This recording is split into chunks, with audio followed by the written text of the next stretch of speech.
Bang Hilonggo. Please subscribe And like. and share. Sabihin nilang adik ngayon, pero wala naman po yung pinatay na sasabihin nila na ang mga adik may mga pinapatay. Wala po kaming record na pumatay yung mga anak o asawa o ano namin kapatid. Kahit tingnan po nila, wala po. Kami po ang inosente na biktima. Hindi po kami ang pumapatay yung mga pamilya namin.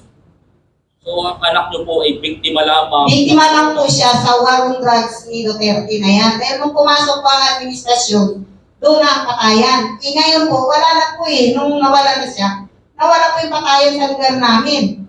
Ibig sabihin, siya talagang may kapakanaan, may kagagawa noon. Yun kasi nga, ginatas niya ang warong drugs.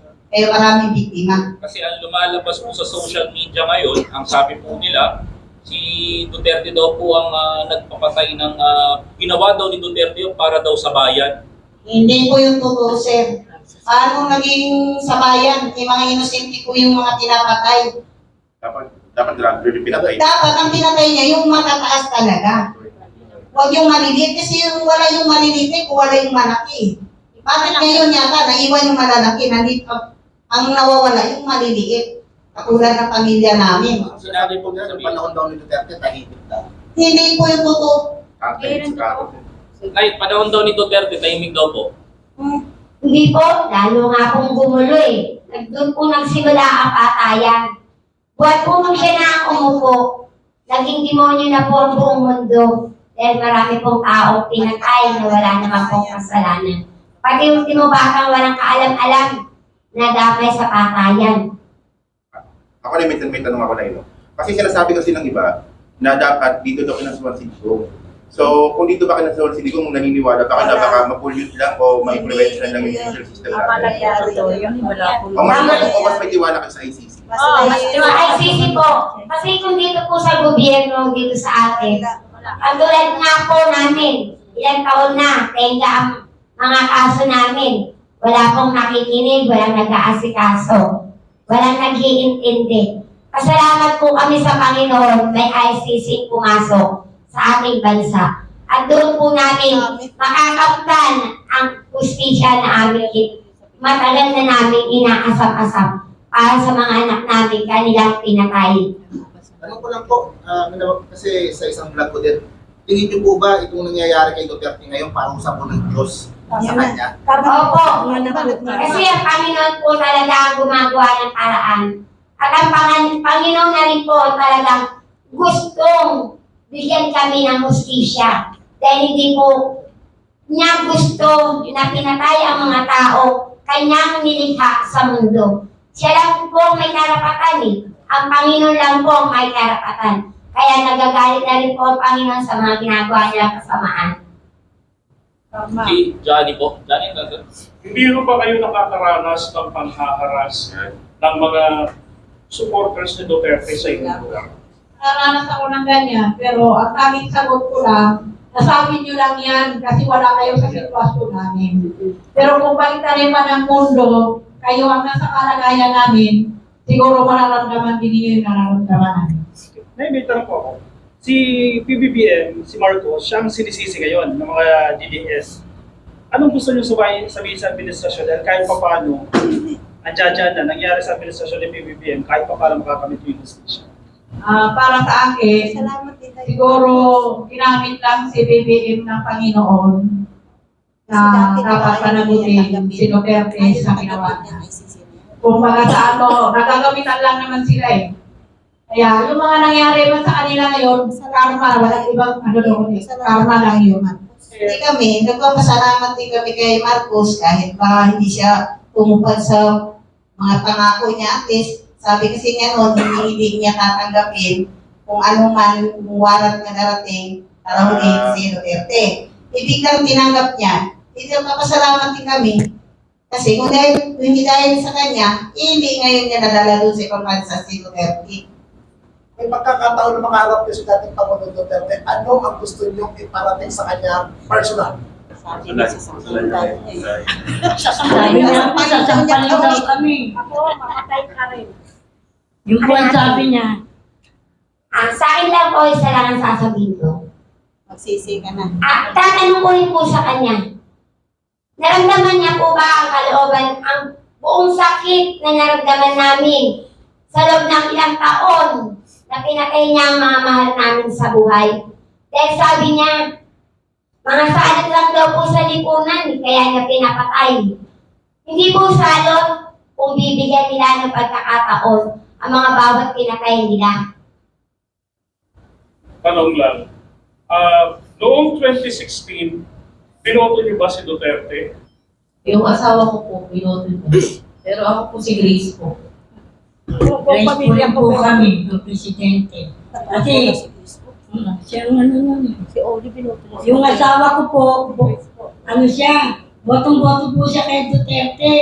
Kaya nung namatay siya, sabi ko sa kanya, sa isip-isip ko, yan, binoto mo, pinapatay ka naman pala. Siya ang nag-ano sa'yo, pinapatay ka, binoto mo siya.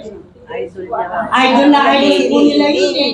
Kaya pag pinag-usapan nila, Duterte sila. One last question, Nay. Marcos pa lang. Nay, one last question.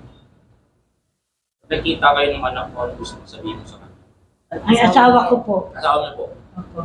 Ang sasabihin ko sa asawa ko, mali ka sa pagboto mo.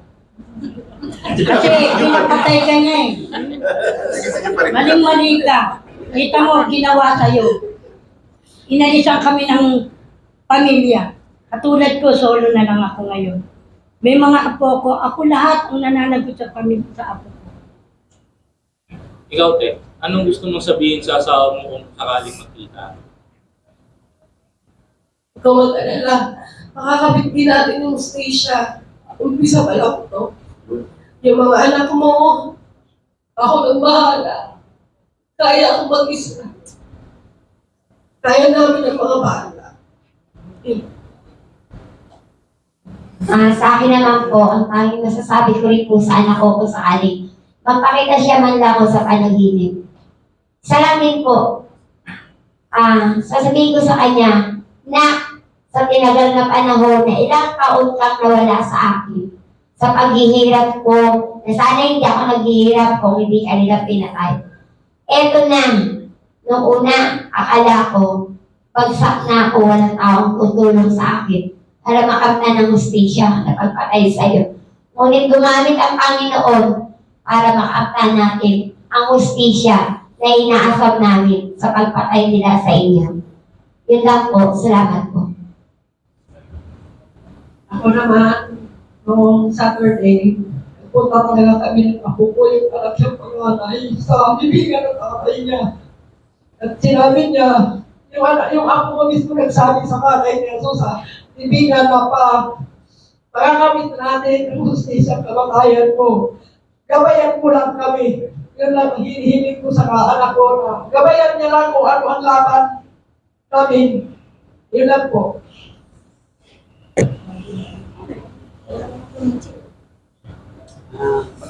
Nakaling makagano ang kapatid ko. Sabi ko, lagi ko siyang kinakausap na nasa bahay pa yung abini. Hindi pa namin kaya daling sa Alumbar, pinando pa sa bahay. Sabi ko, kamagaya lang. Malapit na natin makakamta ng hustisya. Matatahimik ka na, siguro pag ako may pumatay sa'yo. Baka dali natin sa Alumbar. Talaga ngayon, hindi ko pa matanggap. Kaya nandun pa sa bahay namin. Araw-araw po siyang kinakausap. Ako naman po, sabihin ko rin sa anak ko na yung ginalas mong hindi sila dinalas, alam mo sobrang lapit ang ginawa sa anak ko eh. Kumakain sila. Nung binarigis siya, ang sabi ng polis, binarigis ng mga pupong, binarigis. Sige, tuloy mo ng pagkain mo. Kasi total, maging kain mo na yan eh.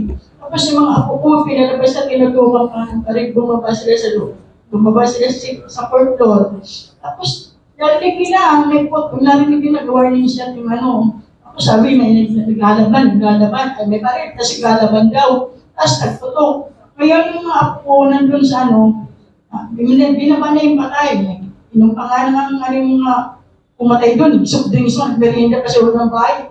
So, paano maglalaban yung anak ko? Andito ang bahay yan na ito. Yan lang pintuan, ito silang makain. Lalaban ba yan? Baka imposible. Yung nilagay nila sa kumot yung anak ko, Di ba sa hagdan, nandun yung mga apo ko. Lumabas na yung kamay ng anak ko doon sa mga anak niya, gumanyan, nakita nila yung sing-sing ng papa nila. Kaya ng mga apo, tumakbo sa amin, sinundo ako, nanay, punta ka doon sa bahay, punta sa kapukaran, kasi si papa yung tinagay sa pumot, pinakaladkad yun sa hagdanan. Pag nagkita kayong dalawa, dumating na yung araw, anong masasabi mo sana? Sabi ko, malapit na ang hustisya sa inyo. Sasabihin ko sa kanya, gabayan mo lang ako sa pagpapalaki sa mga anak mo. Kasi 3 yung anak niya naiwan eh, 3 nag-aaral. Isa grade 11, isa grade 8, isa grade 6. Ako lang po yung nagpapaaral sa kanila. Titinda lang po ako. Kaya sabi ko sa kanya, gabayan niya ako. Huwag niya akong pabayaan para makapag-aaral ng mga anak niya. Para hindi din maging kawawa ko dali ng panahon. Ayan lang po. Salamat. Last na. Ay, nangangapon no? Ulang lang. Ay, taga-saan po kayo? Gatondo po. Lahat Kami. Sila Tondo. Masasabi po ba natin sa lugar dito sa tinitira nyo sa Tondo, mahirap po kayo? Hindi naman yung sobrang mahirap yung Pero mahirap po. mahirap naman. Si nanay po, taga-saan kayo? Tagatundo po sa Parola. Masasabi po ba doon sa lugar nyo na mahirap kayo doon? Hirap po kami. Kayo po, Nay, taga-saan po kayo? Parula din po. Doon talaga mahirap po itong kalagayan ng tao. Mahirap talaga. Yung iba, medyo nakaangat. Yung kami, mahirap talaga. Si nanay po, Malapit po kami sa Pier 4. Tigatundo rin po kami. mahirap po kalagayan niya rin po doon. Mahirap po kasi wala naman po gano'ng nangyari. Si ate po. Police of the poor po. Police po. Mahirap din po kayo, no? Si nanay. Ako po talagang hirap ang buhay ko dahil nag-isa lang po ako nag-scavenger. Ito po, si nanay po. Ako, masasabi ko, mahirap. Makakain lang ng 3 beses isang araw, sapat na dahil isang set kapoy lang naman ang asawa. Yung mga ibang pamilya po na biktima ng war on drugs, extrajudicial killing, na wala po rito, meron pa po no? Marami pa kami, sir. May nabalitaan ba kayo sa grupo nyo na nagre-reklamo war on drugs, extrajudicial killing, mayaman?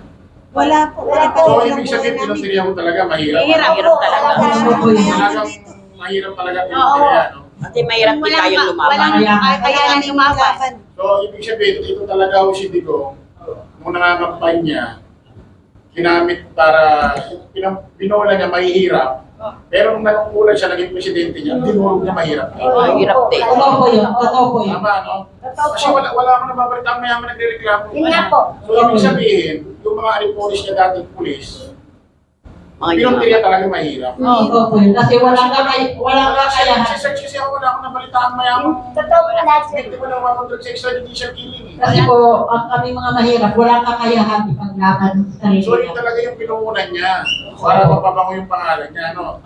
Tama po. Malinaw talaga. Ginawa niya talaga mga war on Talagang drugs. biniktima talaga, no? Biktima. Walang